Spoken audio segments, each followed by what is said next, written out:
Praise the Lord, everyone. Today is June 8, 2026, as I share my Bible journal for today. For today's topic is the biblical plan of salvation. So, here are the biblical plan of salvation. So, let's start. Number one is by hearing. We could read in Romans chapter 10 verse 17, and the Bible said, "So then faith cometh by hearing, and hearing by the word of God." Amen. So, here, the gospel of Jesus Christ. So, whatever you do, hearing is the best thing that it could happen to you. Number two is believe. Believe, we could read in Mark chapter 16 verse 16. And the Bible said, "He that believeth and is baptized shall be saved, but he that believeth not shall be damned." Amen. So believe in Jesus Christ as our Lord and Savior, because there's no one else to believe. Number three is repent. We could read in Acts chapter 2 verse 38. And the Bible said, "Then Peter said unto them, Repent and be baptized, every one of you, in the name of Jesus Christ, for the remission of sins, and ye shall receive the gift of the Holy Ghost." Amen. So repent of our sins. Repent. That is the key word. Repent of our sins. And then the next one is number 4. Be baptized. So the same Bible verse, Acts 2, chapter 2, verse 38.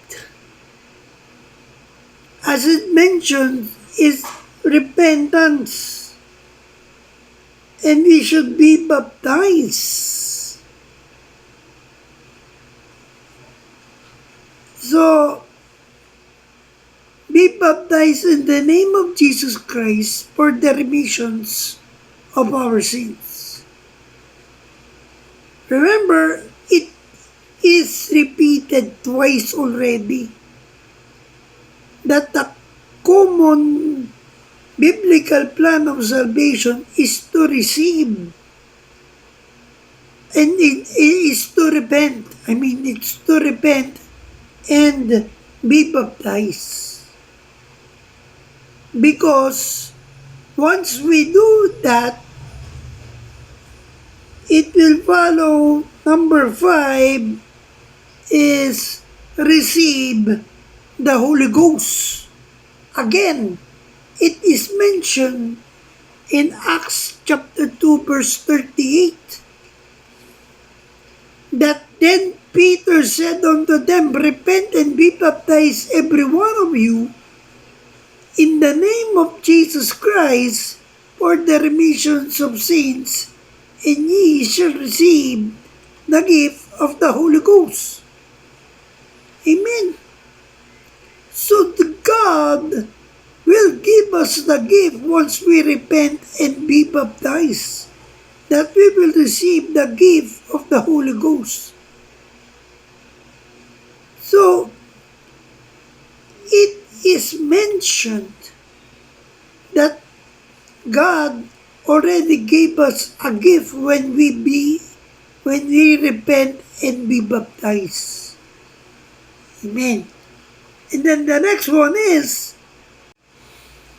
number 6 is be faithful.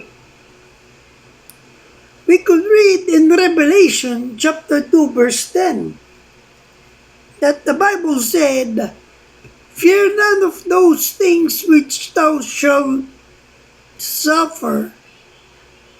Behold, the devil shall cast some of you into prison, that ye may be tried, and ye shall have tribulation. 10 days be thou faithful unto death, and I will give thee a crown of life." Amen.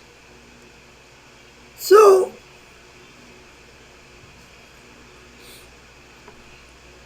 the crown of life.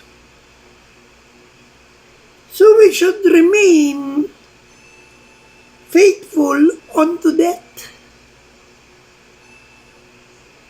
And lastly, number 7 is reign with grace.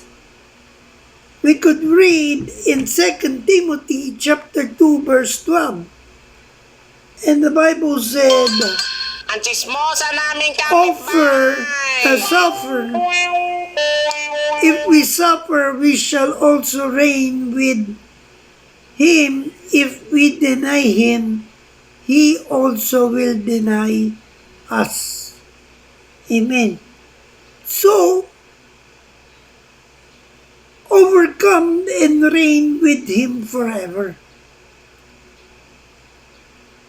That is what 2 Timothy is. Overcome and reign with him forever. Because we are saved by grace through faith in Christ alone. Because we worship one God, we have one faith, we have one baptism.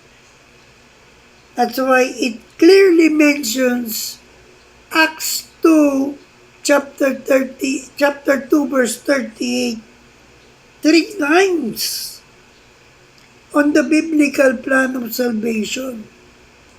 This is the key word. Repent, be baptized, and we will receive the Holy Ghost. So I hope I have inspired you with my video journal for today. Remember, we are on a mission. Keep the fire burning, for we live to serve God. Stay safe, and God bless everyone. Good morning. Sunshine, I think I found it now. What I've been looking for, isn't it beautiful? It's got my head all up